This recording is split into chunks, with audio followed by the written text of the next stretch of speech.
دعوت اسلامی کی مرکزی مجلس شورا کے نگران مولانا محمد عمران اتاری اور رکن شورا مولانا حاجی عبدالحبیب اتاری کا نیکی کی دعوت عام کرنے کے لیے ترکیہ کا سفر ہوا، جہاں اس کے شہر استنبول میں قائم دعوت اسلامی کے مدنی مرکز فیضان مدینہ سے نگران شورا اور رکن شورا دیگر اسلامی بھائیوں کے ہمراہ استنبول میں ہی موجود میزبان صحابی رسول حضرت سیدنا ابو ایوب انصاری رضی اللہ عنہ کے مزار شریف کی طرف روانہ ہوئے۔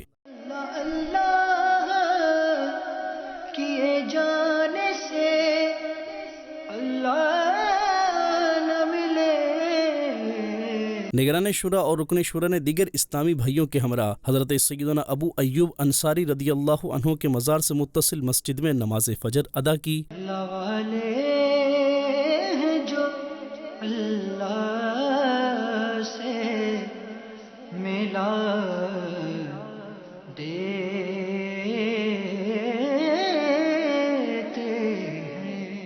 اور پھر میزبان صحابی رسول رضی اللہ عنہ کے مزار شریف پر حاضری دی اور ایصال ثواب کے لیے دعا و فاتحہ خوانی بھی کی۔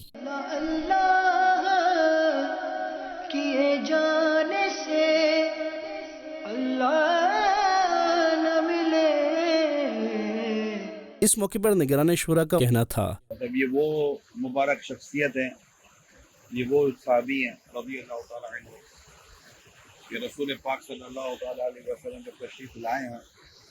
تو مدینہ پاک میں تو جن کے گھر میں رکنا تھا اس کا انتخاب اللہ پاک نے فرمانا تھا، اور یہ ان کا انتخاب ہوا حضرت ابو ایوب انصاری رضی اللہ تعالیٰ عنہ کا۔ اس دوران رکن شورا مولانا حاجی عبدالحبیب اتاری نے گفتگو کرتے ہوئے بتایا، بڑی پیاری بات آج نگران شورا نے مزید توجہ دلائی۔ یقیناً میزبان رسول تو ہیں، مگر نگران شورا نے آج ایک بڑا پیارا مدنی پھول ارشاد فرمایا کہ یہ وہ ہستی ہیں کہ جن کے گھر کا انتخاب رب تعالیٰ کی طرف سے ہوا، کیونکہ نبی پاک علیہ السلام کی جو مبارک اونٹنی ہے وہ وہاں جا کر رکی، جیسے سیدنا ابو ایوب انصاری رضی اللہ عنہ کا گھر تھا، اللہ کریم نے میزبان رسول کے قدموں میں پہنچایا ہے۔ اللہ والے جو اللہ